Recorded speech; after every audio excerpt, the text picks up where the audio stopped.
bertemu lagi dengan saya Karina. Baiklah, kali ini saya akan membahas tentang pertumbuhan bakteri. Bakteri mengambil makanan dari luar dalam bentuk larutan, seperti di Holopitis osmotrop. Hewan mengambil makanan dari luar dalam bentuk benda-benda padat, contohnya Holozois phagotrop. Reproduksi bakteri terbagi atas dua. Yang pertama aseksual, yang kedua seksual. Di mana aseksual yaitu membelah diri menjadi dua bagian atau binary division. Dari 1 menjadi 2, 2 menjadi 4, 4 menjadi 8, dan seterusnya. Waktu di antara dua pembelahan disebut generation time, dan ini berlainan untuk setiap jenis kuman. Misalnya Escherichia coli yaitu 15 sampai 29 menit, Salmonella typhi 23 sampai 24 menit, Staphylococcus aureus 27 sampai 30 menit, Mycobacterium tuberculosis lebih kurang 15 jam, Treponema pallidum sekitar 1980 menit atau lebih kurang 33 jam. Fase pertumbuhan bakteri terbagi atas 4. Yang pertama, fase initial. Yang kedua, eksponensial. Yang ketiga, fase dysentery. Yang keempat, fase deklinasi. Fase inisial yaitu fase penyesuaian diri, di mana umumnya selama 2 jam. Belum berkembang biak, hanya bakteri yang kuat yang dapat bertahan. Aktivitas yang metabolismenya sangat tinggi untuk persiapan fase selanjutnya.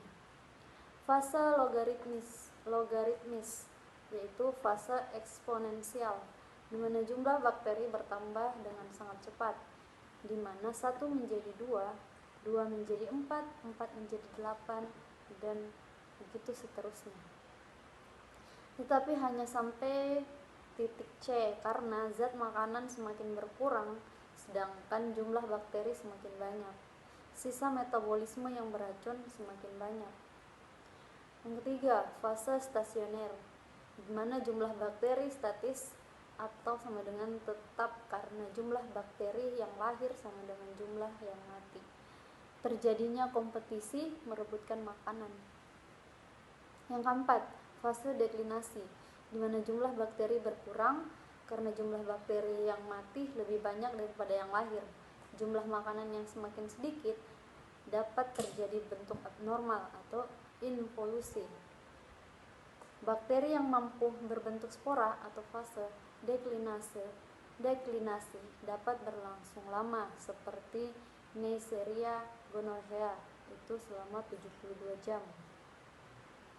Reproduksi seksual, di mana peleburan bahan kromosom dari dua kuman sehingga timbul sifat kuman yang baru yang berasal dari dua induknya, hanya terjadi pada kuman yang satu famili seperti Escherichia coli dan Shigella dysentery.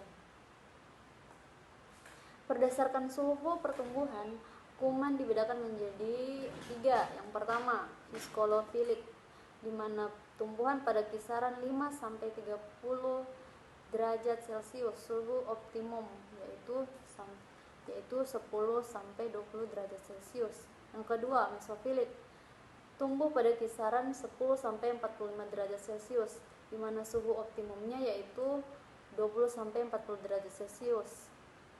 Yang ketiga atau yang terakhir yaitu termofilik, di mana tumbuhan pada kisaran 25 sampai 80 derajat Celcius, suhu optimumnya yaitu 50 sampai 60 derajat Celcius. Berdasarkan kebutuhan oksigen, kuman dibedakan menjadi 2. Yang pertama, kuman anaerob, kuman anaerob obligat, di mana hidup tanpa oksigen toksik terhadap golongan kuman ini seperti Clostridium tetani dan Treponema pallidum. Yang kedua yaitu kuman aerob obligat, bakteri yang hanya hidup di dalam lingkungan oksigen bebas seperti Vibrio cholera dan Bacillus anthracis. Yang ketiga, kuman fakultatif aerob, bakteri yang hidup di dalam lingkungan, baik yang mengandung oksigen bebas ataupun tidak, misalnya Salmonella typhi dan Streptococcus pyogenes. Kesamaan pH, di mana kebanyakan bakteri lebih baik hidup dalam suasana netral atau pH 7 atau sedikit basah pH 7 atau 2-7 atau 4, tetapi pada umumnya dapat hidup pada pH 6, 5-7 atau 5. Bakteri patogen pada manusia yaitu 6,8-7,4 pH darah. Beberapa bakteri hidup pada suasana asam, misalnya yang hidup pada bakteri pada gusi manusia, Streptococcus muntan. Sedangkan pada bakteri suasana basah seperti Vibrio cholera.